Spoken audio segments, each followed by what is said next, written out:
Jingle Maestro pour attaquer cette nouvelle room sur Bien Habillé, son podcast. Vous allez écouter un podcast. Et ça, c'est une bonne nouvelle. Littérature, mode, sport, art, fiction, santé. Des centaines de milliers de podcasts sont disponibles. Et il vous faudra une vie pour les écouter. Mais le pod est là. Le meilleur du podcast, c'est sur le pod, en version papier ou numérique. Pour plus d'informations, www.lepod.fr. Et on se retrouve aujourd'hui pour parler habillage de podcast. Et on attaque tout de suite avec le billet acidulé de Bruy-Latour. Salut. Bonjour à tous, je suis toujours ravi de vous retrouver dans cette room du pod.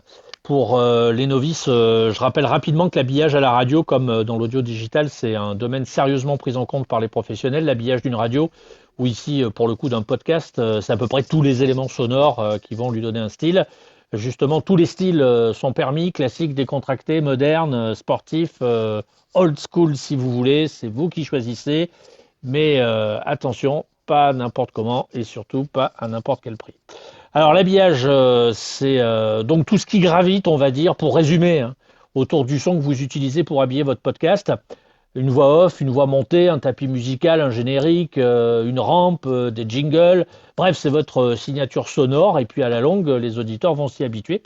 Et donc reconnaîtront, par exemple, et quasi à coup sûr, la voix qui illustre vos jingles ou encore les tapis sonores qui sont utilisés. À la radio, par exemple, l'habillage, c'est le top horaire, les 1001 jingles qui ponctuent le programme musical, ils sont chantés ou parlés, sont aussi les génériques, les tapis pour la météo, pour l'infotrafic. La question qu'il faut que vous vous posiez, elle est relativement simple. Ai-je besoin d'un habillage ? Alors personnellement, j'aurais tendance à répondre par l'affirmative, y compris d'ailleurs pour les podcasts. Dans l'absolu, il vous faudrait probablement, j'imagine, un jingle d'ouverture, une note de fermeture, probablement aussi un tapis sonore caractéristique ou encore une voix qui peut, le cas échéant, faciliter les transitions, les enchaînements entre les différentes parties de votre podcast, si vous en avez. Finalement, votre podcast, c'est le contenu, et puis l'habillage, on va dire que c'est le contenant. Alors, si jamais vous avez souhaité investir dans un habillage pour votre podcast, il faut d'abord trouver une voix. Vous avez compris, cette voix est là pour porter votre podcast, pour l'identifier. La vôtre, elle est là pour animer, pour poser des questions, pour raconter une histoire. Donc, trouvez d'abord une voix, alors féminine, masculine, peu importe, vous seul savez. Les voix aujourd'hui, et notamment depuis l'avènement du haut débit, c'est un peu comme les pâquerettes. Il suffit de se baisser pour en ramasser. On trouve de tout à tous les prix.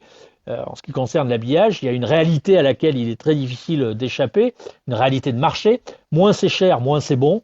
Et puis généralement, plus c'est cher, plus c'est bon. Voilà, maintenant vous savez. L'habillage, c'est exactement comme le vin. À 3 € la bouteille, impossible de faire un syndrome de Stendhal. Pas de Stockholm, j'allais dire, mais plutôt de Stendhal. En revanche, à 150 €, vous pouvez commencer déjà à sentir quelques émotions qui se bousculent au portillon. Alors attention, comme la plupart des bouteilles de vinasse, ça vieillit mal et très vite souvent. Alors ça signifie qu'il faut régulièrement en changer. Généralement, sa date de péremption arrive avec la fin de la saison. Sinon, à condition d'être un peu malin, vous pouvez le faire évoluer doucement mais sûrement avec le temps. Vous pouvez aussi essayer l'autoproduction d'un habillage. Alors vous allez vite vous rendre compte qu'il s'agit d'un métier à part entière qui exige une vraie dose de créativité. Il faut aimer le son, il faut également aimer jouer avec les notes, parfois assez longtemps pour avoir un résultat. Et puis, il faut aimer la voix en règle générale. Pour un podcast, si vous débutez, inutile d'investir dans une usine à gaz. La meilleure solution, celle qui fait mouche à chaque fois, c'est la simplicité. Alors selon moi, comme je vous le disais précédemment, une ouverture, une fermeture, un tapis sonore, quelques éléments en voix off peuvent généralement suffire. Quand c'est trop, généralement ça fait un peu too much, et puis le trop est l'ennemi du mieux, vous le savez. Donc ce qui est certain, c'est que tout cela devrait considérablement embellir votre podcast. D'abord l'identifier clairement et puis lui donner du coffre, de l'assurance, parce que l'habillage, c'est fait pour ça. Alors maintenant, où vous tournez pour réaliser cet habillage ? Vers un studio dont le métier est l'habillage. Sur le marché français, il y en a quelques-uns. Alors je ne citerai uniquement ici que le studio Overdrive Production parce que j'ai travaillé avec ce studio, avec Julien. Enfin, pas personnellement, j'ai pas travaillé avec lui, j'ai travaillé comme client avec lui. Julien est plutôt sympathique, même il est tout ce qu'il y a de plus sympathique. En plus, il propose un travail de très bon rapport qualité-prix, probablement même le meilleur actuellement sur le marché. Il pourra très certainement vous réaliser un petit nombre de jingles, ça aussi c'est important, mais à une seule condition, hein, parce que précisément c'est lui présenter votre podcast qu'il écoutera, soyez-en sûrs, pour mieux réaliser son travail, car l'objectif c'est surtout en termes d'habillage de coller à la réalité, c'est-à-dire produire un habillage qui ressemble à votre travail, à votre podcast, à votre style, à votre philosophie, j'en sais rien, à votre ligne éditoriale, à votre cible et à la direction surtout que vous souhaitez lui donner. Donc ne vous inquiétez pas, tous les studios vous proposeront d'écouter leur casting de voix. Ils vous conseilleront même au final de choisir, de puiser dans ce casting de voix. Idem pour la musique d'ailleurs. Vous pourrez même demander des corrections si vous n'êtes pas totalement satisfait du résultat. Je me risque à vous éclairer sur un prix. On va dire que pour une petite centaine d'euros, vous devriez être un podcasteur heureux. Puis nul doute que votre podcast sera bien habillé pour la prochaine saison. Eh ben, merci. Mais c'est toujours avec plaisir, Monsieur Philippe. Brunatour, pour ce démarrage de Room.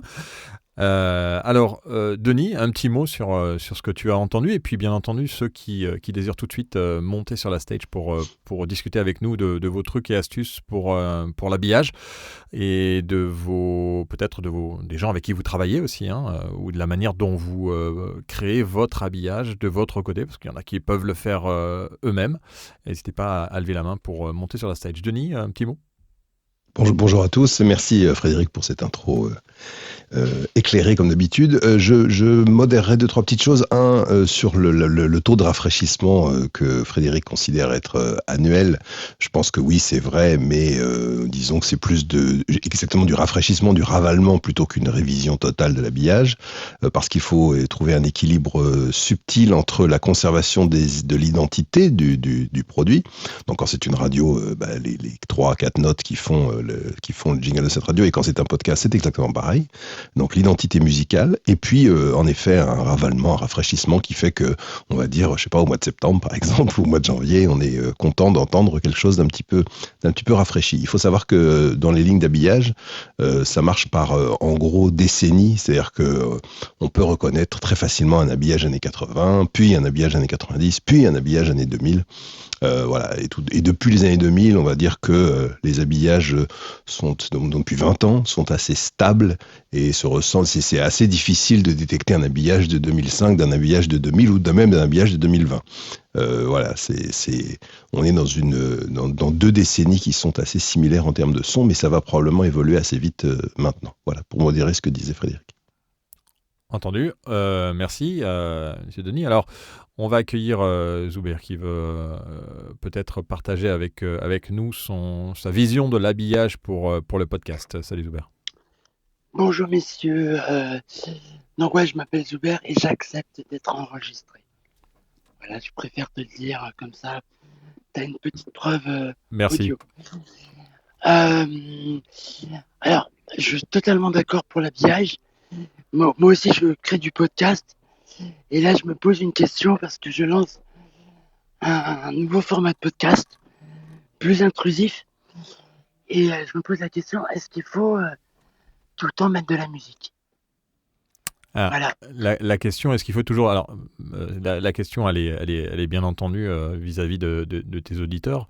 Si tu as déjà un podcast, il faut peut-être leur poser la question. Moi, j'ai tendance à dire par rapport à cette question que c'est un peu comme une émission de radio. Si ce que tu racontes est captivant et prenant, et il n'y a pas forcément besoin de mettre de la musique pour mettre de la musique. Par contre, si tu veux y apporter, et on en parlait l'autre jour avec comment s'appelle-t-elle, qui a lancé son podcast récemment. Pénélope Boeuf. Non, pas Pénélope. Philippe. Non, pas Pénélope. Lauriane. Lauriane, voilà. On en parlait avec Lauriane, qui, pour elle, la musique a un rôle dans son podcast parce que la musique a un rôle dans sa vie, et donc partage aussi beaucoup de musique dans son podcast. Donc il y a le côté de partager, comme elle le fait, des vraies musiques, des vrais morceaux de musique, et il y a aussi, comme on désire en parler aujourd'hui, habiller son podcast de musique ou de jingle, de sweeper. D'ailleurs, on va peut-être passer au travers des différents termes, parce qu'il y en a il y en a dans la room qui connaissent, il y en a peut-être dans la room qui connaissent pas forcément les termes utilisés en habillage sonore. Alors on va commencer déjà par le jingle. Le jingle, c'est un élément sonore musical et chanté qui peut être décliné soit lent, médium ou rapide. Ensuite, on a ce qu'on appelle souvent en radio le sweeper, qui est un élément sonore musical et parlé. Il y a les liners aussi, qui sont des éléments sonores parlés. Il y a les ACAP, ça c'est chanté, sans fond musical. Ensuite, il y a les tapis, ou ce qu'on appelle les beds, qui sont des fonds sonores assez neutres, sans voix, qui sont souvent des boucles qu'on répète. Après, il y a la cage, qui est un fond sonore généralement encadré d'un jingle. Et puis, il y a la virgule, qui peut être un élément sonore très court, qui permet de marquer un peu une transition. Donc voilà à peu près les différentes sortes d'habillage sonore que l'on peut trouver. Donc, et après, tu as la possibilité de créer des éléments sonores pour donner de l'imaginaire en fait à ton podcast. Et je pense qu'aujourd'hui, les podcasts natifs en général sont des productions audio qui utilisent beaucoup l'imaginaire. Et c'est vrai qu'alors à moins que tu changes ta voix et que tu aies une voix qui soit... Mais la difficulté, c'est quand même d'emporter ton auditoire uniquement avec ta voix. Si ça dure plus de 3-4 minutes, ça va être compliqué. On voit souvent dans les podcasts, justement, la musique prendre un rôle plus important qu'elle ne peut l'avoir dans des émissions de radio, notamment. Donc, tout dépend vraiment la nature de ton podcast, la durée de ton podcast. Et moi, j'ai tendance à dire que si ça dure un certain temps, je ne sais pas ce qu'en pensent Denis ni Frédéric, mais si ça dure un certain temps, mieux vaut quand même mettre de la musique. Déjà, en intro, sans musique, c'est peut-être un peu compliqué, même si certains démarrent direct sans forcément mettre de musique. Mais il y a toujours un petit jingle quand même, d'intro et un d'outro parce que ça donne un peu la pêche. Et souvent, on fait un podcast d'ailleurs avec le pod, et puis j'arrête de parler parce que je suis parti dans un tunnel. Mais on fait un podcast où on prend des extraits de podcast. Et c'est vrai que quand on commence à écouter un podcast et que le jingle est sympa, ça donne envie d'écouter le reste. Voilà ce que je voulais dire. Denis, Frédéric ? Tout à fait d'accord. Alors, il y a, comme tu l'as très bien décrit dans ta liste des habillages, j'ai même appris le mot cage que je ne connaissais pas. Merci Philippe. Comme tu l'as très bien expliqué, les jingles en radio ils ont aussi une notion utilitaire toute simple qui est les transitions de tempo, les transitions de tempi, c'est-à-dire pour passer d'un slow à un fast, etc.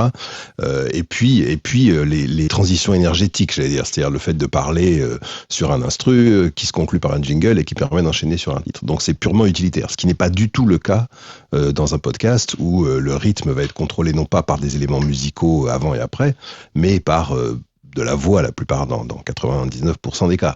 Donc l'aspect utilitaire purement technique, j'allais dire, de technique d'enchaînement, n'est pas présent en podcast. Et donc la liberté est beaucoup plus grande, j'allais dire, en termes de choix d'éléments d'habillage.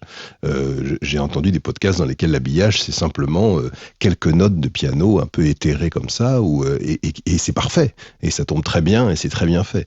Il y a des podcasts dans lesquels on a un habillage un peu sophistiqué qui parfois est un petit peu étonnant, un peu redondant, on sent qu'il vient de gens qui ont fait de la radio ou de la publicité, mais en l'occurrence, dans ce podcast-ci qu'ils produisent, ça avait peu d'utilité, donc c'est amusant pour moi. C'est un peu comme si on collait un gros autocollant rouge fluo sur un produit qui était tout doux et tout soft. Donc il y a une vraie différence. Il faut vraiment pas avoir une référence radio quand on fait de l'habillage podcast.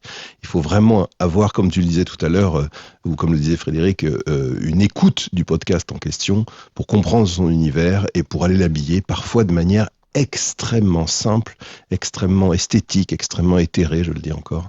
Et c'est un des avantages de ces jolies productions que sont les podcasts. Alors oui, probablement. Alors la problématique de Clubhouse, c'est que ce sont toujours des discussions qui sont bienveillantes. Et la bienveillance, généralement, pour confronter des idées, c'est pas ce qu'il y a de plus pratique. Mais bon, moi je suis d'accord avec ce que vous dites. Déjà qu'on comprenne bien, il y a autant d'habillage possible qu'il y a de podcasts. Comme il y a autant de sélectionneurs à l'équipe de France qu'il y a de Français. D'ailleurs à la radio aussi, vous le savez peut-être, enfin Denis il le sait, il y a autant de programmateurs musicaux qu'il existe de radio musicale. Donc chaque mais il y en a très peu à succès. Exactement. Et donc, j'allais dire, chaque podcast est pour le coup particulier. Attention tout de même, on est sur du podcast, pas sur un programme musicale radiophonique. Si c'est pour faire une chronique, par exemple, qui est identique à celle que vous entendriez à la radio, je vois pas bien l'intérêt parce qu'on s'éloigne de l'ADN du podcast. Donc il faut profiter de cette typicité du monde du podcast. Il y a beaucoup moins de codes qu'à la radio. Donc par voie de conséquence, la Palisse l'aurait dit, s'il y a moins de codes, il y a plus de liberté, donc il faut en profiter. On peut presque tout faire, j'ai envie de dire, et c'est le moment ou jamais d'être créatif. Moi, en tant qu'auditeur, j'aimerais, je ne vous le cache pas, être surpris, agréablement surpris, par un habillage d'un podcast. Je pense que le champ du possible est énorme et que c'est le moment ou jamais de prouver qu'on est créatif pour se démarquer justement de la radio tout en utilisant les ingrédients qui font le succès de la radio. Ouais, complètement. Zuber? Alors, donc si je comprends bien, pour vous, vous considérez que l'habillage est un complément dans notre narration.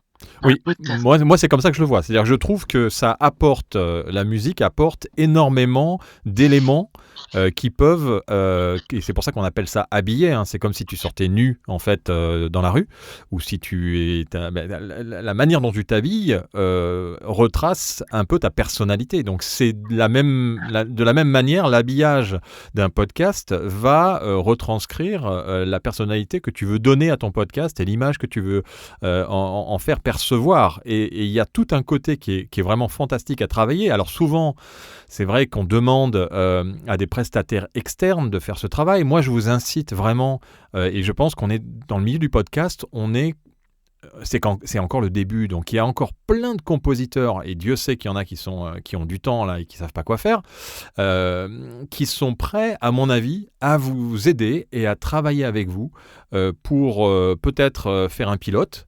Et ensuite travailler ensemble. Moi, je travaille avec un compositeur de brief qui est venu me voir parce qu'il voulait lancer un podcast et puis finalement il a fait l'habillage du podcast qu'on a lancé, qu'on démarre là avec Michel Chevalet. Et c'est magique de travailler avec un compositeur parce que ça vous permet justement de raconter l'histoire différemment et d'apporter ce côté imaginaire qui est selon moi très important dans le podcast, bien plus que dans les autres contenus audio qu'on peut consommer. Donc moi oui, le conseil serait vraiment de après bien entendu on n'a pas tous la capacité à pouvoir trouver un compositeur, on n'a pas tous la capacité à pouvoir payer un prestataire de service. Par contre, on peut aussi se débrouiller.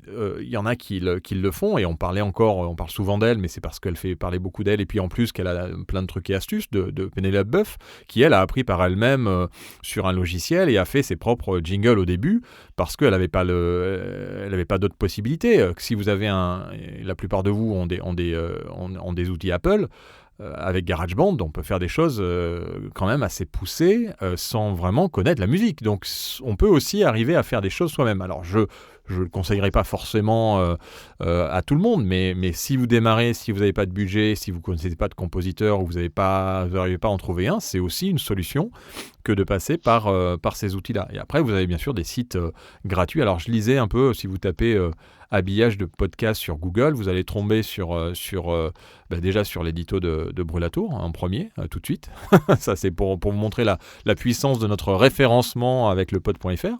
Et si ensuite vous tombez sur des sites comme Ocha qui vont vous donner des conseils avec des outils libres de droit. Attention, et ça, on va en parler dans une deuxième partie de cette room, c'est attention aux droits d'auteur et à l'utilisation de ces soi-disant sons libres de droit qui ne le sont pas forcément tous.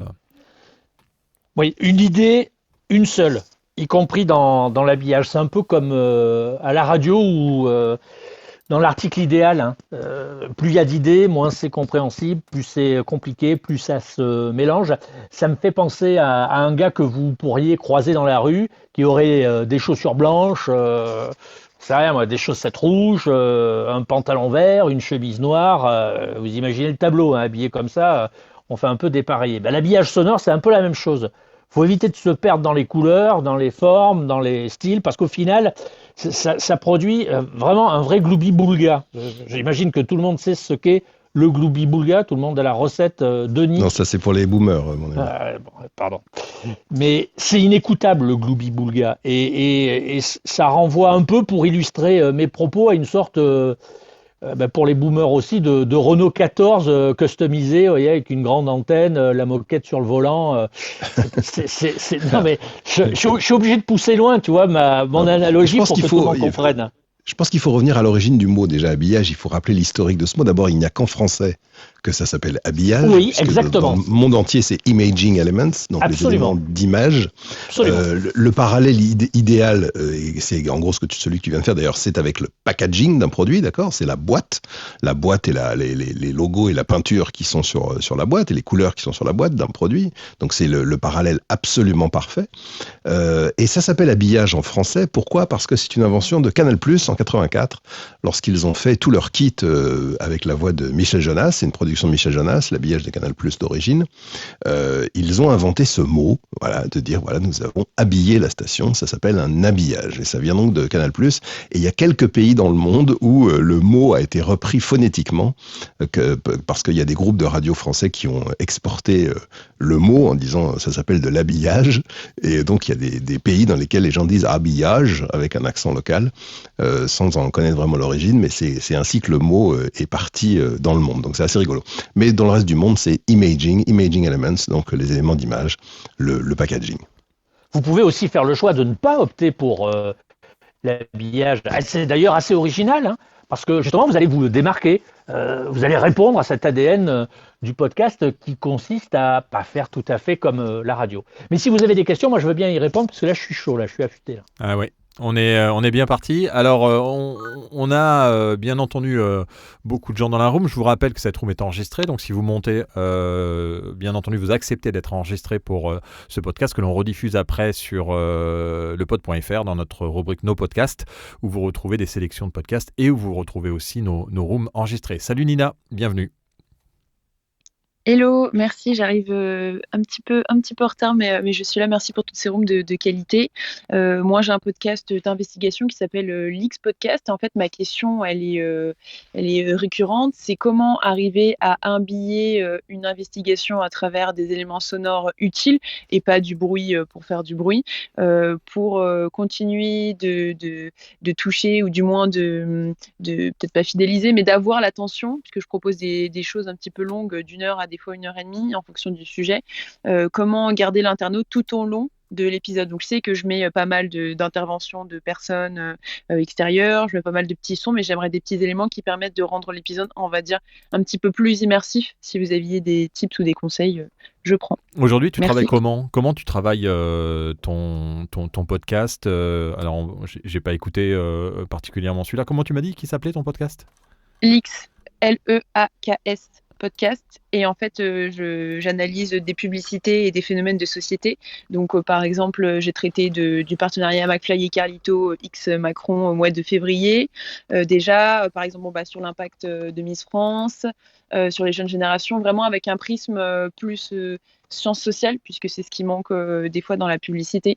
Et du coup, c'est des éléments pour l'instant. Sur l'X Podcast, je suis Nina Rollin, allez, on écoute un peu. stratégique en agence de communication, et je te souhaite une très belle année 2021. J'espère qu'elle sera mieux que la précédente.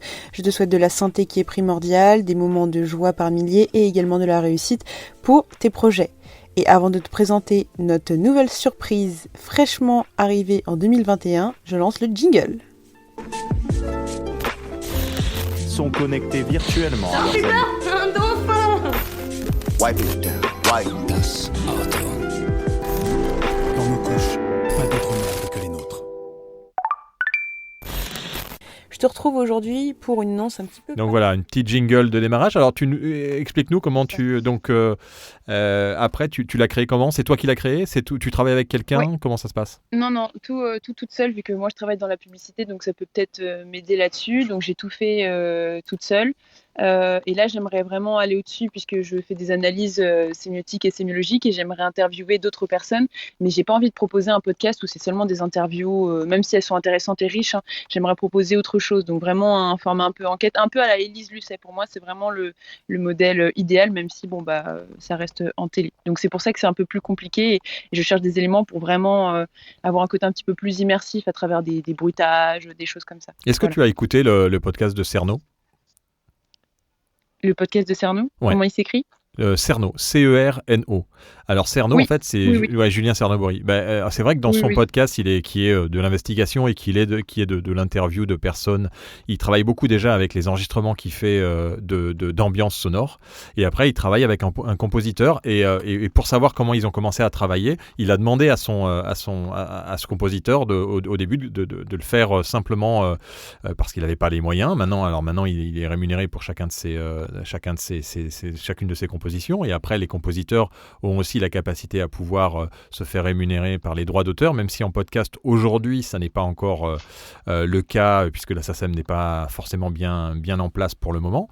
Mais ils peuvent déposer leurs œuvres pour toucher des droits d'auteur par la suite. Bien sûr, ils sont aussi rémunérés pour la création, mais il y a encore la possibilité de trouver, à mon avis, des compositeurs qui peuvent vous accompagner et qui peuvent, à mon avis, t'accompagner, Nina, sur ce projet qui peut forcément en intéresser un. Alors, je ne dis pas qu'il faut ne jamais le payer, et tout travail mérite salaire, mais c'est vrai que c'est un moyen de pouvoir arriver à travailler ta narration dans le podcast que tu veux réaliser. Donc après, les trucs et astuces, je ne sais pas, Frédéric, tu avais une... Oui, non, mais moi j'ai toujours des trucs à dire, donc il s'agit de me tendre la perche. Je te l'attends. Alors bon, déjà comme ça, en ayant écouté 30 secondes en diagonale, en faisant autre chose à côté, déjà il y a quand même une ambiance. Moi je ressens beaucoup de curiosité dans le sujet qui est mis en avant. J'aime bien le montage de début, cette espèce de pot pourri qui mélange des voix, des musiques. Alors ça j'aime bien. Techniquement, techniquement on peut mieux faire. D'autant plus que ce qui me fait dire ça, c'est que j'ai pas tout compris. C'est-à-dire qu'il y a eu 2-3 voix qui sont apparues comme ça, mais je les ai pas aussi bien comprises que Bernadette Soubirous les aurait compris. Donc il y a peut-être un défaut technique qui repose simplement sur un aspect technique. Donc ça, on peut le régler facilement. Je pense que, sauf erreur de ma part, c'est un podcast qui est relativement long, qui doit dépasser les 60 minutes. Alors, plus c'est long, moins c'est bon dans le milieu. Moi, c'est ce que j'entends dire depuis tout petit. Ça veut dire que pour le rendre digeste, il faut le partitionner. Notamment quand il dépasse, j'imagine, 1 heure, ce qui doit être le cas de ce podcast. Donc, prioritairement, il faut le rendre digeste à celui qui l'écoute. C'est-à-dire le cadencer intelligemment.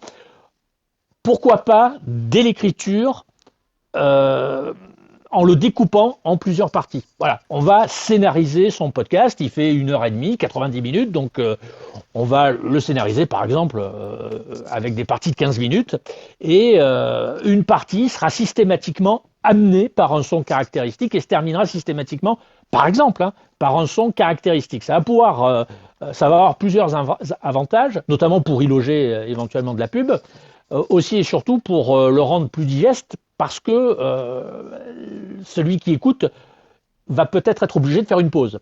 Donc il va avoir visuellement, il va s'imaginer le plan de ce podcast-là, il va savoir où le podcasteur, ou dans le cas présent, où la podcastrice outeuse l'amène.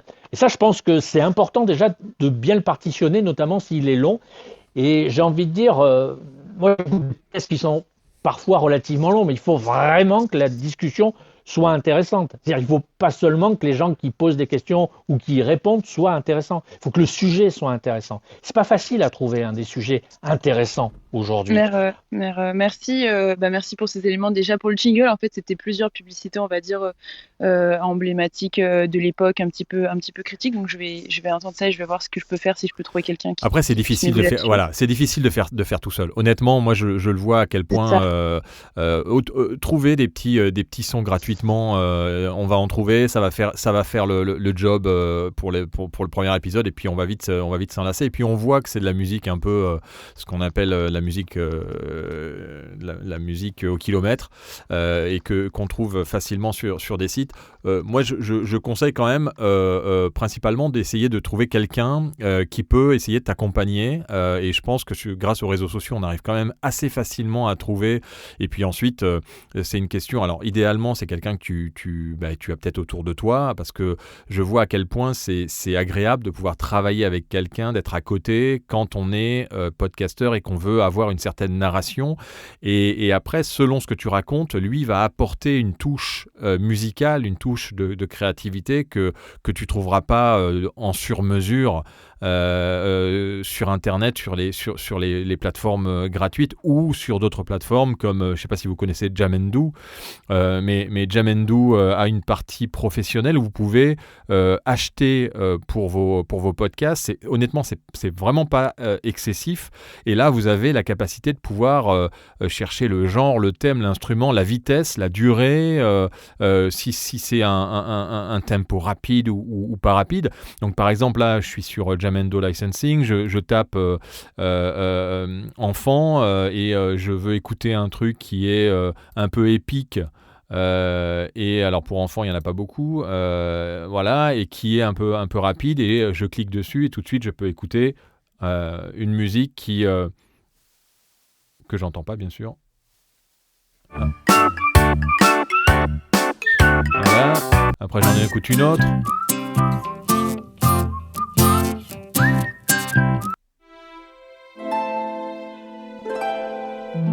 Bon, tout de suite, ça donne un imaginaire qui est quand même assez magique. Et si je clique sur acheter, c'est une licence personnelle pour privé ou non commercial, 9,99. Et après, si vous voulez utiliser pour une vidéo ou pour de l'audio, c'est 49 €. Donc, c'est pas non plus des prix qui sont démesurés, sachant que vous pouvez la réutiliser après pour vos autres podcasts. Donc, moi, je conseille quand même bien sûr, de travailler idéalement avec quelqu'un. Si vous arrivez à en trouver un, et Dieu sait qu'il y en a partout, qui sont des compositeurs qui ont du talent et qui cherchent des projets, et après sinon de bien penser à prendre des musiques qui sont sympas et que vous achetez, parce que ça va tomber, je vous rassure, ça va tomber. La SACEM va nous tomber dessus un jour ou un autre pour tous les podcasteurs avec rétroactivité. Ils peuvent remonter jusqu'à 2 ans de rétroactivité, donc faites attention avec les musiques que vous utilisez et de bien avoir les droits de ces musiques. C'est pas parce qu'il y a marqué musique libre de droit qu'elle est utilisable de manière commerciale. Il faut vraiment que ce soit des musiques qui sont soit du domaine public, il y en a quelques-unes qui sont vraiment ce qu'on appelle les non-profit. Et ensuite, il faut que vous ayez la capacité d'avoir une musique libre d'utilisation avec monétisation autorisée. Et ça, c'est très très rare. Ocha montrait dans un de ses articles un site qui le fait, qui s'appelle auboutdufil.com, où il propose des musiques à des fins commerciales. Et vous avez un certain nombre de musiques. On va en écouter quelques-unes. Alors tout de suite, on est sur de la musique qui est quand même un peu plus musicomètre. Mais il y a des musiques qui sont disponibles. Celle-là, par exemple. Et il y a également elements.envato.com. Envato où tu peux acheter tes... Voilà, donc il y a plein de titres que vous pouvez écouter. Et ça, c'est vraiment utilisation commerciale gratuite. Et il y a des morceaux bien composés, honnêtement. Par contre, vous allez peut-être les retrouver ailleurs. Et c'est un peu ça le problème de ces sites. Donc il y a plein de ressources. D'ailleurs, si vous avez des ressources, je vous invite à monter sur la stage pour les partager avec nous. Et on sera vraiment très heureux de pouvoir accueillir vos ressources. Ensuite, pour les petits éléments sonores, parce que c'est vrai que quand on fait de la narration, on aime bien rajouter, je ne sais pas si on parle de la foudre, je parle de ça parce qu'on va sortir un épisode sur la foudre avec Michel Chevalet. Si on veut avoir des petits trucs d'éclairs ou des choses comme ça, c'est toujours bien aussi de pouvoir rajouter ces éléments sonores qui ajoutent de l'imaginaire, en fait. Mais alors, il ne faut pas forcément, quand une porte se ferme, entendre une porte se fermer, mais travailler avec des sons d'ambiance apporte énormément à un contenu. On le voit notamment dans les podcasts, si vous avez des enfants et que vous écoutez les podcasts de France Inter, Une histoire et au lit. On en parle souvent, mais honnêtement, c'est assez magique la manière dont ils arrivent à agrémenter de manière sonore ces histoires et ça marche à chaque fois chez les gamins. Donc si ça marche chez les gamins, en général, ça marche un peu pour tout le monde. Je ne sais pas ce que vous en pensez, Denis et Frédéric. Et il y a Jean-Philippe qui vient de nous rejoindre. Si vous vous adressez à moi, je dirais que l'émulation, effectivement, elle est d'abord indispensable. Le petit sujet dont on parlait il y a quelques secondes. Je pense que Philippe vous l'a dit, Nina s'en est rendu compte aussi. Le collectif, souvent, et c'est ce qu'on est en train de faire depuis déjà quelques minutes, résout les problématiques et puis il apporte généralement des réponses auxquelles on n'avait pas pensé, permet de débloquer des situations, de bénéficier aussi d'oreilles extérieures, c'est très important, d'un jugement loyal. La solitude du podcasteur, Philippe, c'est le vrai faux ami, si j'ose dire. Donc Philippe a raison et Nina s'en est rendu compte. Voilà, en 10 minutes, on a quand même beaucoup avancé et Nina peut peut-être entamer une sorte pas de remise en question, c'est exagéré, mais en tous les cas d'adaptation chirurgicale sur ce qu'elle fait. On gagne toujours, Philippe, à sortir de son studio et à écouter les expériences, parce que même moi j'apprends qu'il y a effectivement des sites, enfin celui de Denis je ne le connaissais pas par exemple, donc je vais aller y jeter un coup d'oreille avec beaucoup de curiosité. Alors Envato, c'est celui avec lequel je fais tout en fait. Envato propose des gabarits, ce qu'on appelle des gabarits, donc des musiques, des sites web, des gabarits Photoshop. Enfin, quand vous allez dedans, que vous achetez un gabarit pour 25€, vous pouvez faire un magazine qui ressemble au Times et vous payez $25, puisque c'est en dollars, c'est américain. Donc c'est vraiment des choses, par contre, vous allez retrouver ces choses-là, sauf si vous les adaptez, ailleurs. Et ça, il faut aussi le savoir. Il y a aussi, donc pour les petits objets sonores dont vous avez besoin, il y a un site qui s'appelle Soundfishing, P-H-I-S-I-N-G, moi que j'utilise pour les podcasts, qui est assez sympa et qui permet, il y a un petit abonnement aussi, mais qui permet de retrouver plein de sons. Alors oui, vous pouvez les créer vous-même, les sons d'illustration, vous pouvez les créer vous-même. Après, c'est du temps et puis c'est du stockage, c'est comment les retrouver et les enregistrer en bonne qualité. Si vous avez des petits... Alors sur Envato... Pardon, non, sur Envato, je voulais préciser, c'est la fonction Elements dont je parlais, qui est une fonction par abonnement, Philippe. C'est-à-dire qu'en gros, à 15€ par mois, on a accès à une totalité de téléchargements à volonté, dont les musiques en question avec leur licence, etc. Voilà, c'est pas le Envato qui fonctionne à l'acte et à l'objet. C'est l'Envato par abonnement. Oui, ils ont lancé un abonnement maintenant, oui. Voilà, c'est ça. Donc l'adresse, c'est bien Elements, donc éléments au pluriel, .envato, envato.com. Voilà, et c'est en gros 15€ par mois. Ça s'appelle l'abonnement créatif illimité. Et là, vous avez accès à tout, non seulement à l'audio, au modèle vidéo, aux présentations, aux polices, aux photos, à des sites WordPress tout faits, à des éléments en 3D si vous faites de la 3D. Enfin, c'est assez magique et on se demande comment on peut avoir accès à tous ces contenus déjà quasiment faits, et que vous avez simplement à changer les photos, le texte, et vous avez des vidéos. Ou alors le son, c'est un peu plus compliqué parce que c'est pas des gabarits, c'est des sons à acheter ou des éléments sonores que vous pouvez après bien sûr retravailler si vous en avez la capacité sur votre logiciel de montage ou de mixage. Jean-Philippe, à toi, on t'accueille avec plaisir. Oui, bonjour, merci encore pour la qualité de cette room qui est vraiment très, très intéressante.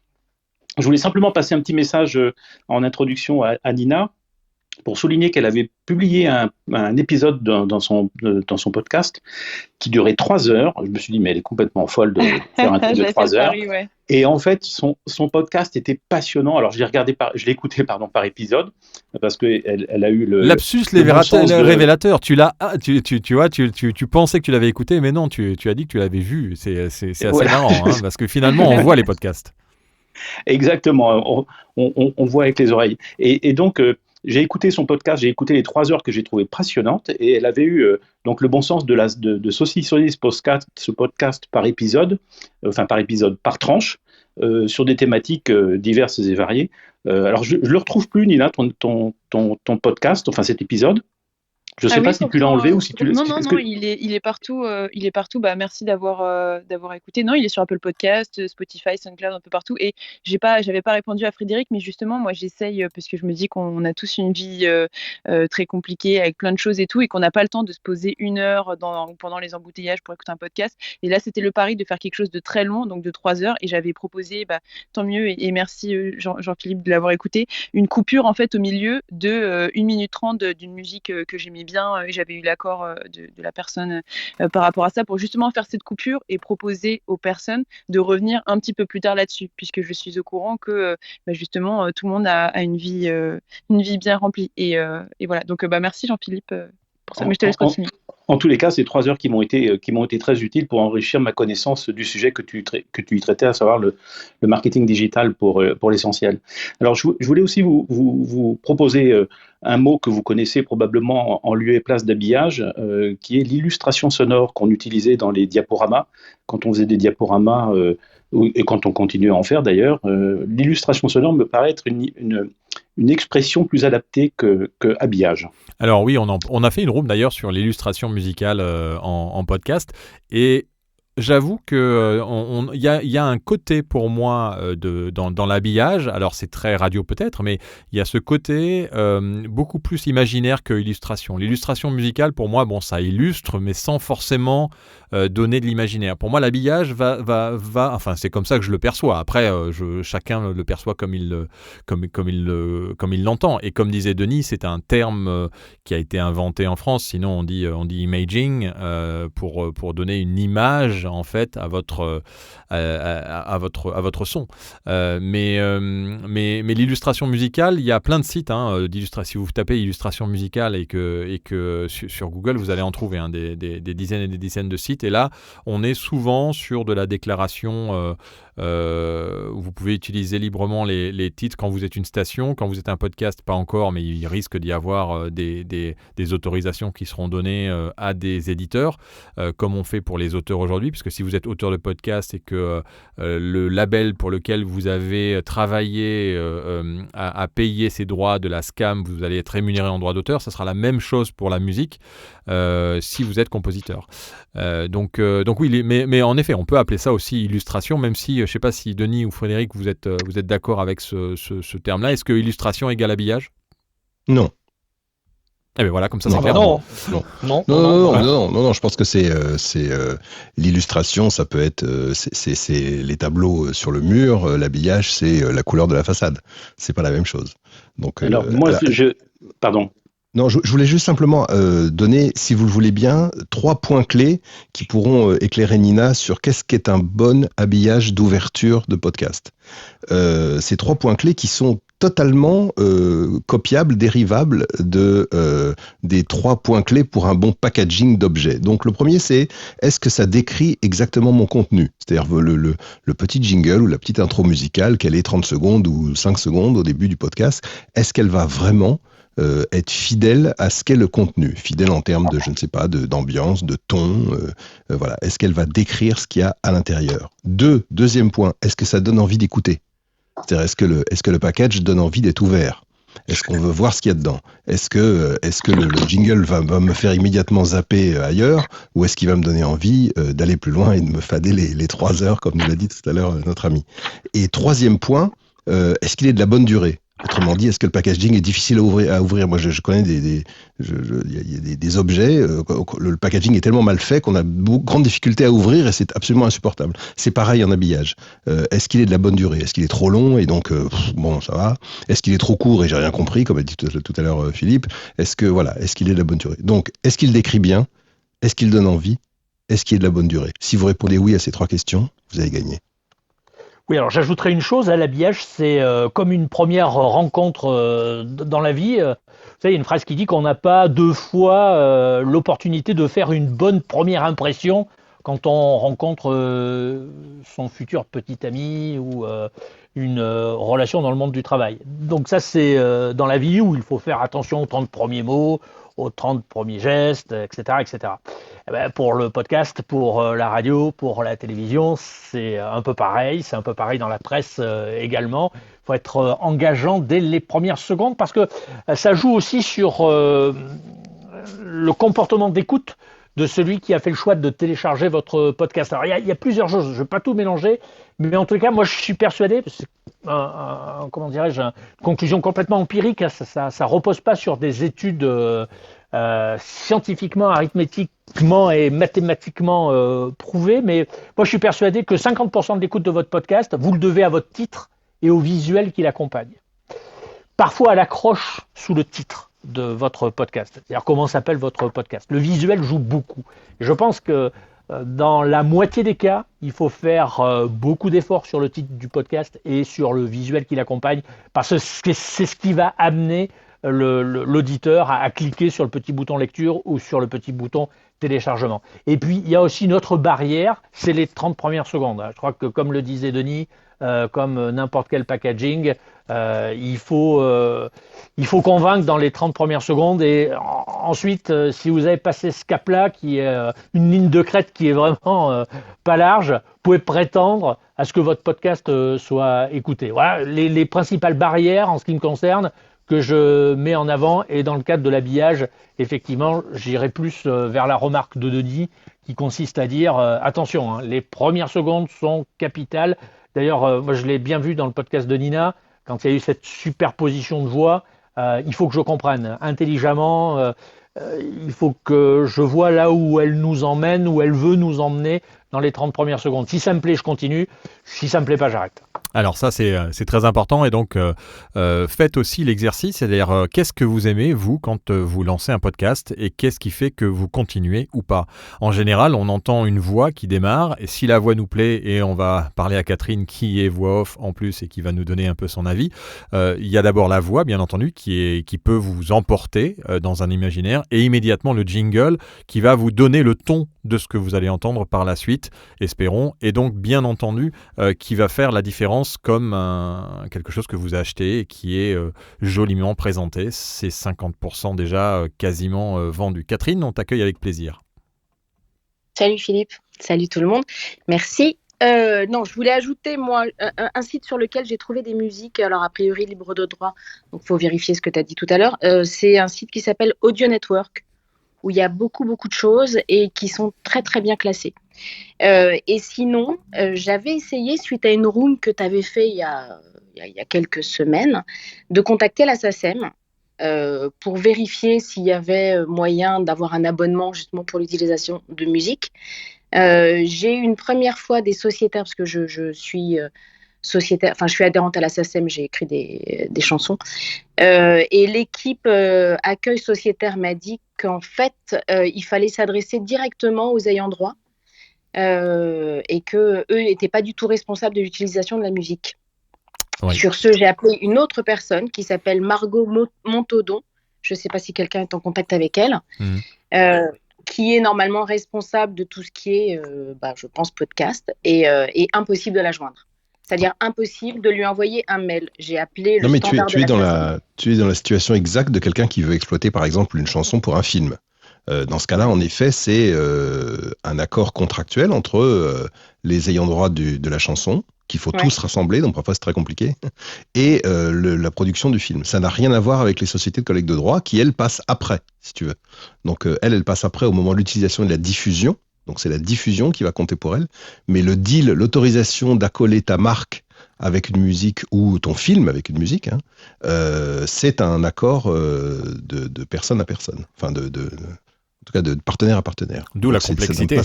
D'où la complexité pour pouvoir utiliser. C'est très compliqué. Alors, est-ce que le podcast est quand même considéré comme une diffusion ? Parce qu'il y a quand même un nombre important de gens qui l'écoutent, et la SACEM devrait jouer un rôle sur ce podcast. Et quelque part, elle a quand même la possibilité de pouvoir déclarer la musique que l'on met dans son podcast. Mais comme disait Raph Grieco, qui est plus parmi nous, mais qui était là au début, lui a contacté les ayants droit pour l'utilisation des musiques dans ses podcasts. Oui, mais moi, c'est trop compliqué, j'en ai trop. Là, j'ai un podcast, par exemple, un épisode, j'ai Boris Vian, j'ai mis plein d'extraits comme ça. Alors, je pense que je vais y aller au flanc.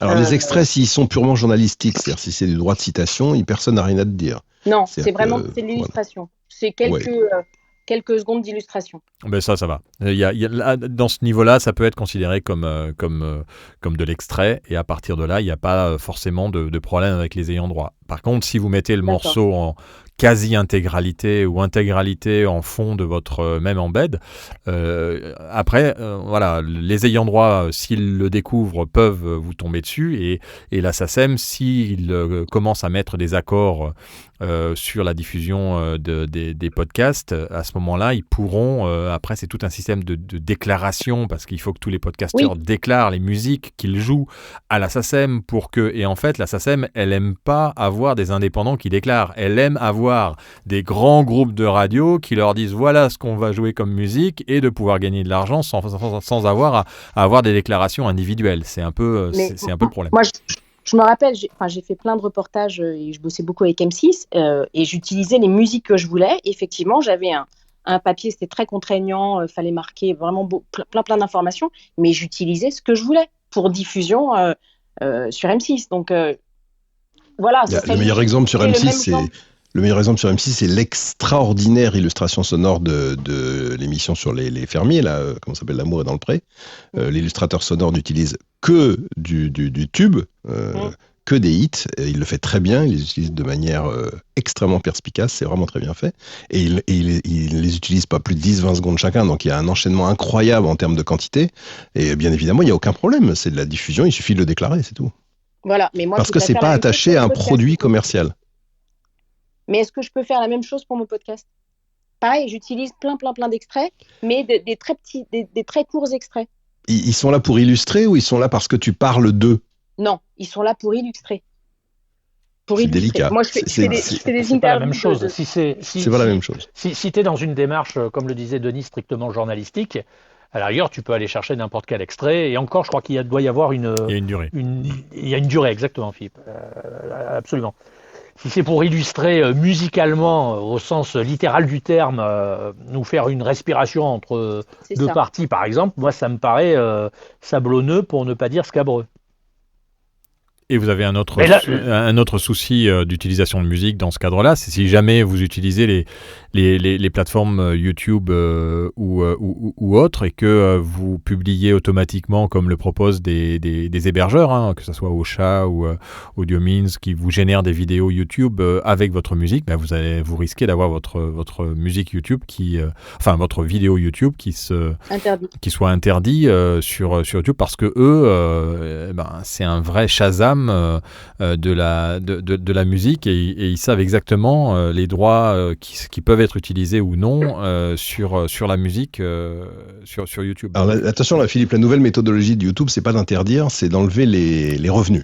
C'est-à-dire qu'il y aura une mention forcée, obligatoire de la musique utilisée, et il y aura blocage de tes revenus YouTube sur ce produit-là. Ça dépend il y a aussi des musiques qui enlèvent, qui demandent à ce qu'on enlève carrément l'ensemble de la musique. Ouais. Mais vous avez totalement raison donc la réponse, Nina, elle est pour l'instant très floue et elle restera très floue. Oui, mais vous avez totalement raison d'aborder ce problème-là et ce choix de YouTube, parce que ce que fait YouTube aujourd'hui, je pense que logiquement, naturellement, simplement, les plateformes de podcast le feront dans quelques mois ou dans quelques années. Oui, alors pour information sur l'ensemble des plateformes d'illustration musicale dont tu parlais, Audio Network ou d'autres, il y a plein d'illustrateurs musicaux qui proposent des musiques libres de droit. Pourquoi est-ce qu'elles sont libres de droit ? Parce que eux se font payer en droit d'auteur après derrière, et ils déclarent que vous allez utiliser la musique, et à partir de là, ils sont payés par la SCAM, mais tout dépend où vous diffusez. Aujourd'hui, c'est vrai que c'est un peu le flou avec le podcast, donc il faut, en résumé, le plus simple, allez chercher un compositeur avec qui vous vous mettez de mèche, accordez-vous pour faire en sorte de trouver un accord intelligent pour démarrer sur des bases les plus basses possibles, et que lui puisse bien sûr déclarer cette musique à la SACEM et pouvoir éventuellement toucher des droits si elle est utilisée ailleurs, et faire en sorte de créer votre univers à vous. Ça, c'est vraiment ce qu'on conseillerait, parce que là, il n'y a pas de problème de droit d'auteur. C'est de la musique qui est véritablement créée sur mesure, et en plus, vous allez pouvoir travailler de manière chirurgicale avec le compositeur. Et ça, honnêtement, c'est quelque chose qui est un luxe qu'on peut se permettre aujourd'hui quand on est podcasteur. On n'a que Christophe qui avait une remarque à nous faire. Oui, bonjour, merci, c'est passionnant.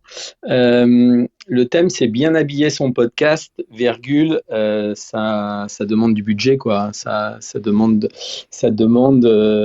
a un coût, quoi.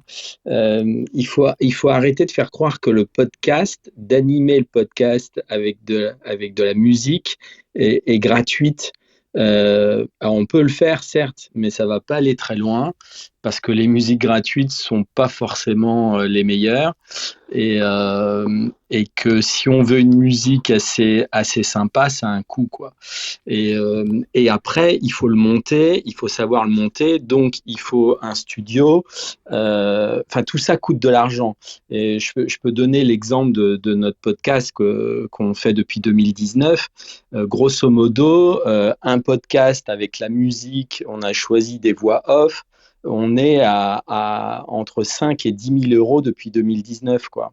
C'est alors, pas 5 rien. Et 10 000 euros sur combien d'épisodes? Combien, précise un peu. C'est en gros pour une musique. Ouais, grosso modo, on est entre 300 et 400 euros de l'épisode.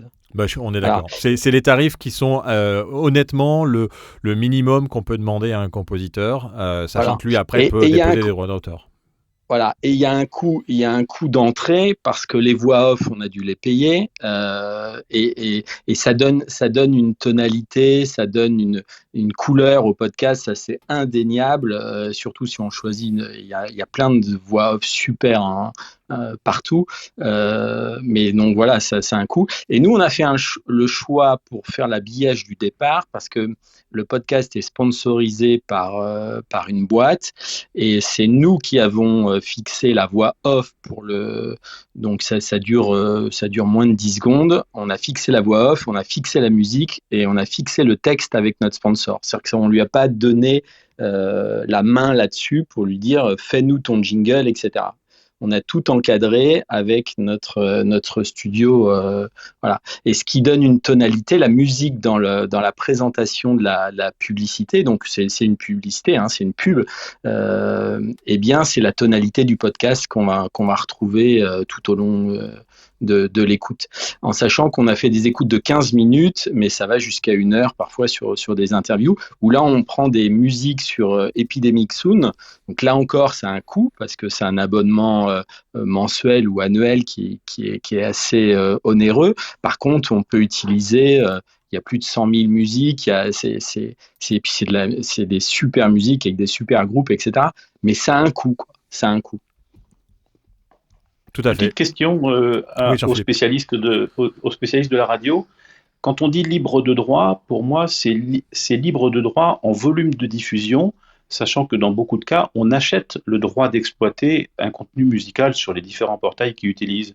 Est-ce que cette définition est la bonne ? Ouais, ça peut arriver. RMC, par exemple, a acheté l'intégralité des droits, et non pas des doigts, pour l'habillage pour la musique de l'émission Les Grandes Gueules. C'est Rock Stop, je crois, avec Apple. Voilà, ça c'est un truc qui a été négocié il y a plusieurs années. C'est toujours le même générique. C'est un achat global, définitif. Et ils en font ce qu'ils veulent. C'est un succès. Alors, il faut expliquer que la gestion des droits moraux sur de l'art, donc dans la musique, n'est pas du tout la même en France, en Europe et dans d'autres pays, dont les États-Unis. Ouais, c'est compliqué. Aux États-Unis, vous pouvez c'est très compliqué. Donc la réponse à la question du monsieur à l'instant est compliquée. Vous pouvez aux États-Unis céder entièrement vos droits, les vendre, c'est-à-dire vous abandonner la propriété morale, intellectuelle complète de votre composition. C'est le fameux copyright. Donc vous pouvez absolument la céder, moyennant finance ou je sais quoi. Bon, en Europe et en France, c'est impossible. C'est-à-dire, vous pouvez céder tout ce que vous voulez, sauf le droit moral d'auteur, c'est-à-dire le fait que vous en êtes l'auteur, c'est incessible, vous ne pouvez pas le céder, vous ne pouvez pas le vendre, rien, ça ne peut pas vous quitter. Donc la réponse à la question libre de droit, mais c'est une phrase qui m'a toujours fait rigoler parce qu'elle ne veut pas dire grand-chose en fait pour répondre à votre question, puisqu'elle veut dire des choses différentes selon les pays et selon les situations. Donc, il ne faut pas trop s'attacher à cette phrase.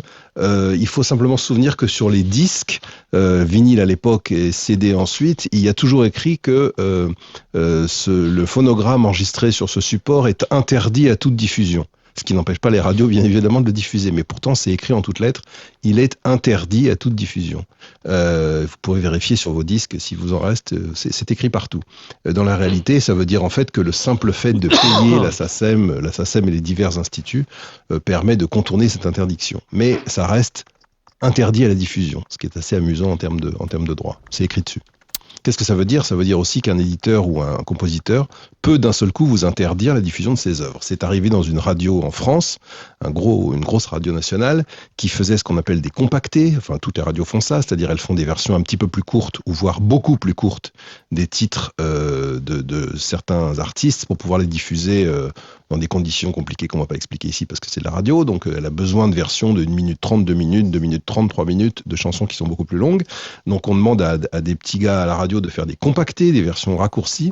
Et ça peut être une des raisons. Et la deuxième raison, c'est des radios au format soft qui veulent retirer tout ce qui heurte des titres qu'elles veulent quand même diffuser. Donc par exemple, elles vont prendre un titre et elles vont enlever le solo de guitare, pour prendre un exemple concret. Un artiste français très connu, Jean-Jacques Goldman, a menacé une radio de retirer l'intégralité des autorisations de tous ses titres si on continuait de compacter ne serait-ce que l'un de ses titres. Voilà. Et donc la radio a été obligée d'arrêter de compacter Jean-Jacques Goldman pour éviter de se voir retirer tous les titres. Donc la diffusion en radio ou en télé est toujours soumise, puisqu'elle est interdite par défaut, c'est écrit sur le support, est toujours soumise à l'autorisation plus ou moins claire et plus ou moins explicite des ayants droit. Voilà. Donc libre de droit, ça ne veut pas dire grand-chose. C'est dangereux. Il y a bien sûr les Creative Commons qui existent et qui vous permettent pour certaines créations, que ce soit sonore ou graphique ou visuel, photo, de pouvoir exploiter de manière commerciale. C'est indiqué. Il faut suivre simplement à quoi correspondent les Creative Commons. Mais libre de droit n'est pas gratuit et n'est pas utilisation libre. Malheureusement. Donc attention dans l'habillage de vos podcasts parce que ça peut vous tomber dessus et Dieu sait qu'après une lettre d'avocat, nous on en a par exemple pour des photos qui nous sont envoyées par des communiqués de presse et qui ensuite n'ont pas clearé les droits de leur côté, eh bien, nous on en reçoit une lettre d'avocat et c'est plusieurs milliers d'euros que vous pouvez payer en droit d'auteur simplement parce que vous avez utilisé une image, un son ou une photo qui ne vous appartient pas. Donc il faut bien faire attention au niveau de son podcast. Je voulais simplement rappeler à tous ceux qui sont dans la room et qui ne sont pas membres de notre club, lepod.club, vous juste au-dessus du titre 44, là, bien habillé son podcast, vous avez une petite maison verte. N'hésitez pas à cliquer sur la maison verte pour rejoindre notre club et adhérer et puis à nous suivre. Si vous nous suivez, vous êtes membre intégral et si vous ne cliquez que sur la petite maison verte en cliquant sur Join sans nous suivre, vous êtes ce qu'on appelle un follower. On vous invite bien entendu à aller aussi sur le site www.lepod.club. On vous envoie un petit exemplaire de notre magazine Le Pod. Pour ceux qui ne savent pas, on édite un magazine de sélection de podcasts de qualité dans des petits magazines format A6 qu'on met dans la poche. Et on en a 5 qui sont parus déjà. Le 6e paraît lundi. Et on vous en envoie un gratuitement par la poste pour que vous puissiez le découvrir. Vous laissez vos coordonnées sur www.lepod.club et on vous envoie ça avec plaisir. On continue sur l'habillage de podcast. Si vous avez des sites que vous utilisez, bien entendu, n'hésitez pas à monter sur la stage pour nous parler de votre manière d'habiller vos podcasts et de votre vision un peu de l'habillage vis-à-vis du podcast, du rôle que ça peut avoir et de l'importance de l'habillage dans vos podcasts. Nous, on est vraiment convaincus de l'intérêt d'avoir un bel habillage, d'avoir une bonne musique pour donner de la texture, donner de l'imaginaire aux histoires que vous racontez et que c'est très complémentaire, voire moi je dirais que c'est 50%, c'est un peu comme au cinéma, c'est 50% de la production qui va changer votre podcast si vous mettez une musique originale et si vous arrivez à trouver la bonne avec le bon compositeur. Frédéric. Oui, juste en guise de conclusion en ce qui me concerne, mais si vous le pouvez, faites travailler des studios français, déjà, d'une part. Ça me paraît être quelque chose de logique. Faites pas travailler des voix. On peut parler d'un de vos partenaires à ce niveau-là. Alors, il y a le 21 juin. Ouais, il y a 21 juin qui est une société qui fait beaucoup d'habillage pour les stations de radio et qui maintenant commence à avoir des demandes pour le podcast parce que c'est vrai que c'est quand même assez neuf, le fait d'avoir des habillages originaux pour les podcasts, parce que les podcasts sont pas des super productions, et qu'un habillage dans une société de production comme 21 juin ou comme d'autres qui existent, comme on le disait, ça a un coût, Christophe le disait, ça a un coût, et il faut être capable de le payer à un moment ou à un donné, mais on comprend que tout le monde ne soit pas capable de le payer tout de suite.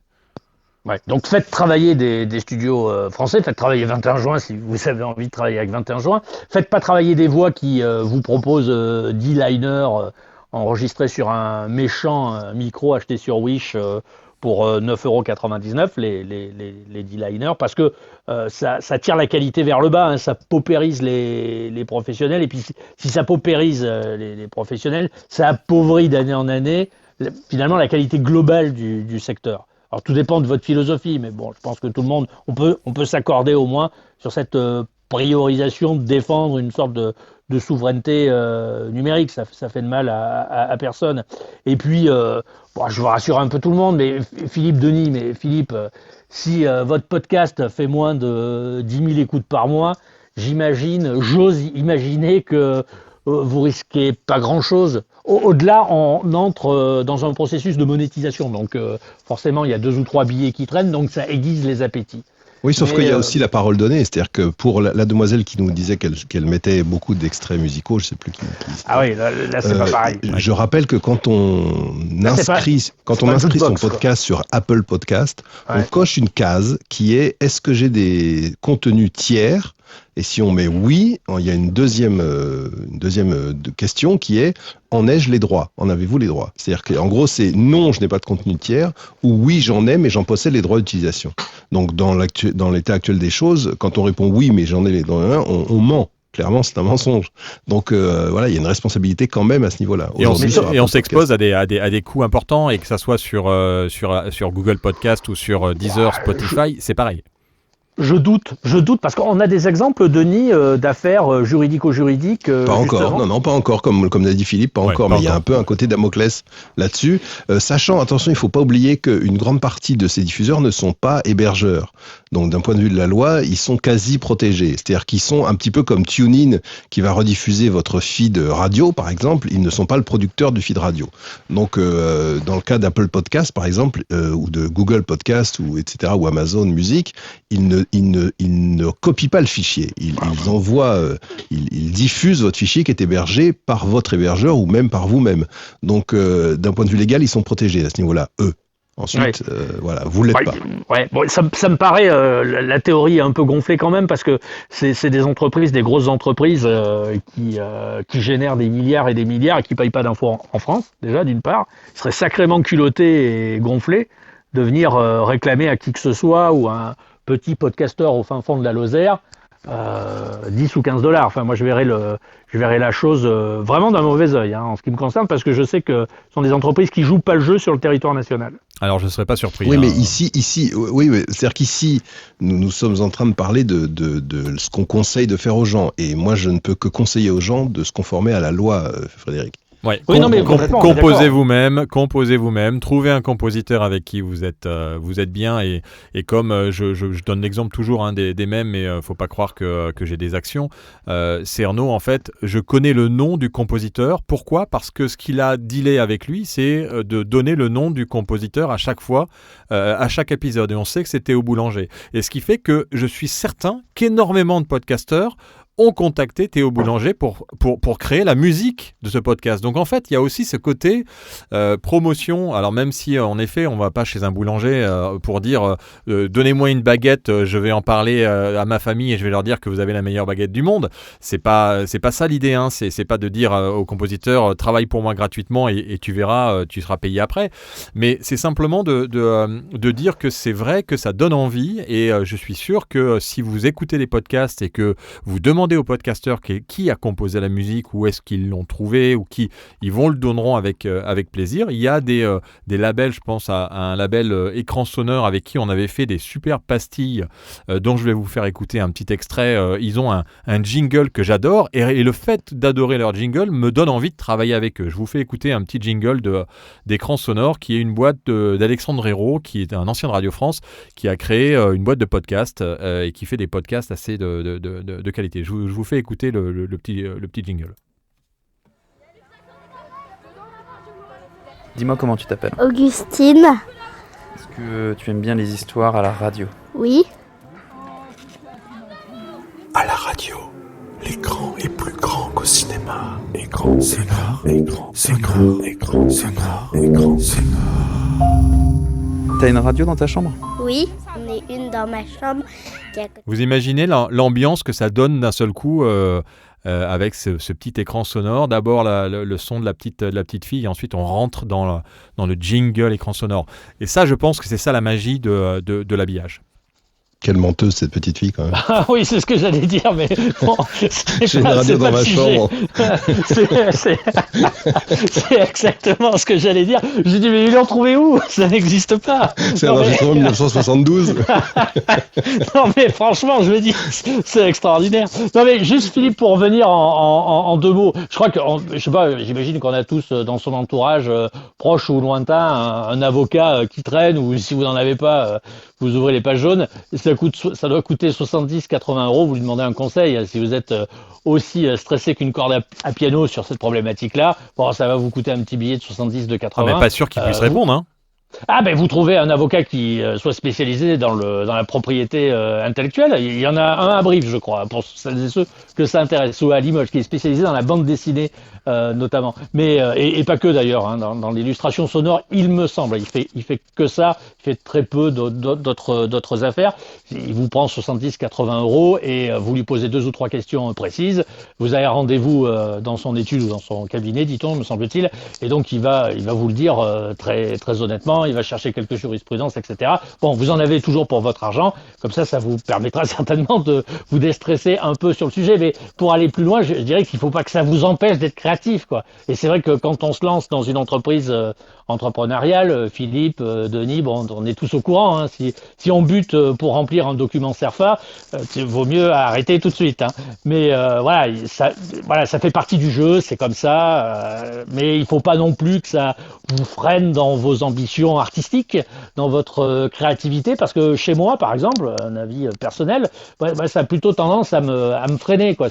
J'ai pas la propension qu'ont Philippe ou Denis, par exemple, à recevoir les coups. C'est pas facile, parce qu'il faut en plus traiter ce genre de problématique. Et quand vous faites ce job, généralement, vous le faites parce que vous aimez le faire, voilà, parce que vous vous épanouissez dans votre métier. Et bon, voilà, c'est pas que ça. Ça, c'est la version édulcorée un peu. Et derrière la porte, il y a toutes sortes de problématiques à résoudre. Il faut pas que ça vous empêche non plus à être créatif, à vous lancer des défis, à enregistrer, à diffuser, parce que au final, c'est vrai que quand j'écoute tout le monde, je me dis ça peut être un frein, hein, finalement. Ah, ben non, mais je pense que tu viens de dire le mot-clé, c'est-à-dire il faut surtout pas se brider sa créativité. Regardez ce qu'on fait en radio. Nous, en radio, on utilise absolument n'importe quel élément sonore, tout ce qu'on veut, dans tous les sens, comme on veut, on le modifie, on le bidouille, on le coupe, on le taille, on le mélange, etc. Pour n'importe quelle production, n'importe quelle promo, n'importe quel habillage, etc. On n'a pas peur et on le fait, il n'y a aucun souci. On fait même quelque chose qui est normalement interdit, c'est de modifier les œuvres artistiques, puisqu'on met, comme Philippe le citait tout à l'heure, les fameux ACAP, donc qui sont nos jingles chantés sans musique derrière, on les place sur les intros, même parfois ça se fait, il y a des boîtes de production qui le font, qui vous fournissent les intros des tubes du moment avec votre jingle chanté dessus à la tonalité, hein, d'accord, il y a des grosses boîtes américaines qui font ça, donc on est complètement, alors là, hors de tout champ légal, mais on le fait parce que il n'y a pas besoin de ce champ légal, c'est-à-dire on fait de l'expression radiophonique et que de toute façon les radios font chaque mois un énorme chèque à la SACEM ou aux sociétés de collecte de droits locales dans leur pays et que ceci résout le problème assez rapidement, c'est tout. Et comme le disait Philippe, on est là sur la théorie des grands nombres, c'est-à-dire que la SACEM n'a aucun intérêt, et d'ailleurs personne n'a d'intérêt à aller écouter au millimètre ce que vous diffusez. Ce qui les intéresse, c'est de savoir ce que vous faites en termes de masse, et voilà. Et donc sur un podcast, en effet, on peut être créatif sans limite. Alors, on vous donne le programme de demain, puisque vous ne saviez pas ce que vous allez faire demain. Eh bien, demain, nous avons à 17h une réunion du collectif Pod pour ceux qui veulent promouvoir leur podcast. Bien entendu, on se fait une réunion. Vous pouvez vous inscrire. Vous allez sur le site du pod.fr. Il y a un article à la une qui vous donne le programme pour demain si vous ne savez pas quoi faire dans l'après-midi à 17h. Donc, réunion du collectif Pod. On vous enverra le lien une fois que vous êtes inscrit. À 18h, il y a un événement assez sympa si ça vous intéresse. Le Lab Podcast avec Patreon. Patreon, vous savez, c'est ce système qui vous permet de gagner de l'argent avec vos auditeurs et qui vous donne de l'argent tous les mois pour vous suivre. Et justement, il y aura Julien Cernobori qui interviendra dans ce Lab Podcast qui est organisé par Patreon et on vous a mis le lien pour s'y inscrire. Et à 21h demain, eh bien, on fait notre plus grosse room Clubhouse podcast. On demande à tous ceux qui ont un podcast ou qui travaillent dans le podcast ou qui ont une activité dans le podcast de venir dans la room pour se présenter en 30 secondes, présenter leur activité et si les gens vous aiment, ils vous suivent, si ils ne vous aiment pas, ils attendent le prochain et on enchaîne jusqu'à ce qu'il n'y ait plus personne qui n'ait plus rien à dire. Donc c'est à 21h demain, on en a déjà fait une il y a 2 mois, ça a super bien marché, c'était assez agréable. Donc on vous invite tous demain à 21h, vous avez l'événement qui est déjà programmé dans le club du pod. Donc, vous cliquez sur la petite maison verte pour rejoindre le club et vous allez voir, c'est programmé. Vous pouvez même l'ajouter à votre agenda. Activez les notifications pour recevoir nos alertes de nos rooms. On a 3 rooms par semaine, le lundi, le mercredi et le vendredi à 13h. Et puis des rooms un peu exceptionnels comme on a demain à 21h tous ensemble. Donc, merci pour cette room qui a encore un peu dépassé comme notre dernière room. Je vous rappelle que vous pouvez la retrouver. Vous pouvez déjà retrouver le billet acidulé de Brûlatour par rapport à bien habiller son podcast sur le site lepod.fr. C'est un site d'actualité. Vous pouvez vous abonner à la newsletter aussi, où vous recevez une newsletter le mardi maintenant et le jeudi, 2 par semaine. Et on parle de... si vous avez des podcasts, envoyez-nous vos communiqués, envoyez-nous vos recommandations. Si vous voulez écrire pour nous, si vous voulez écrire sur vos podcasts ou sur d'autres podcasts, bien entendu, vous êtes les bienvenus. Et c'est ce dont on parlera dans notre réunion Collectif Pod demain à 17h. Donc vous êtes tous les bienvenus, tous et toutes les bienvenus, bien entendu. Merci pour cette room, Denis, Frédéric, Nina, Jean-Philippe, Catherine, Christophe et toutes les personnes qui nous ont suivis. Beaucoup de nouvelles têtes aussi dans cette room. Vraiment, cliquez sur follow de Frédéric, de Denis, sur moi si vous désirez aussi pour être membre du club Le Pod et puis qu'on reste en contact, qu'on découvre vos créations de podcasts si vous en faites et qu'on essaye d'échanger. C'est le gros avantage de Clubhouse et n'hésitez pas à monter dans la room quand vous le voulez aussi pour discuter avec nous. C'est pas parce que on a l'impression de dire des choses intéressantes que vous n'avez pas le droit de monter dans la room pour dire des bêtises avec nous. C'est ça, Frédéric, Denis? Non, mais ça, c'était bien expédié. Ouais, c'était pas bon mal. Slogan. Hein, c'était pas mal parce que tu as commencé, c'est comme la radio ou le podcast. On commence une phrase, mais on ne sait pas comment on va la terminer. Tu vois, là, c'est bien, Philippe. Là, c'est bien. Haut les cœurs, les amis. À demain, j'essaierai d'être avec vous à partir de 17h. Et vous entendez le petit bed. Ah, le tapis sonore, hein, Philippe. Le tapis sonore. Ah, j'ai une anecdote sur les tapis, si vous voulez. Vas-y, allez, si tu veux sortir ton anecdote. Sors-la maintenant, avant le jingle. Allez, avant le jingle de fin. Alors un jour, une radio à l'étranger qui était gérée par un groupe français, à distance, est prévenu par la poste qu'ils vont recevoir un package et que sur ce package, il y a marqué tapis. En français, tapis. Et donc la secrétaire du directeur, qui parle très bien le français, dit « Je comprends pas, ils doivent nous envoyer des tapis pour la décoration, pour décorer les studios, je sais pas, je comprends pas, il est marqué tapis, ça veut dire carpet. » Bon. Et donc le package arrive de la poste et c'est une petite boîte de 20 cm sur 20 cm. Et donc elle comprend encore moins, elle est très embêtée, elle se dit « J'ai dit n'importe quoi à mon patron, ça peut pas être des tapis ou alors ils sont lyophilisés. » et elle ouvre et à l'intérieur, il y a en effet des CD avec des beds musicaux, ces fameux tapis. Voilà. Ah, une belle anecdote. Eh bien, on terminera là-dessus.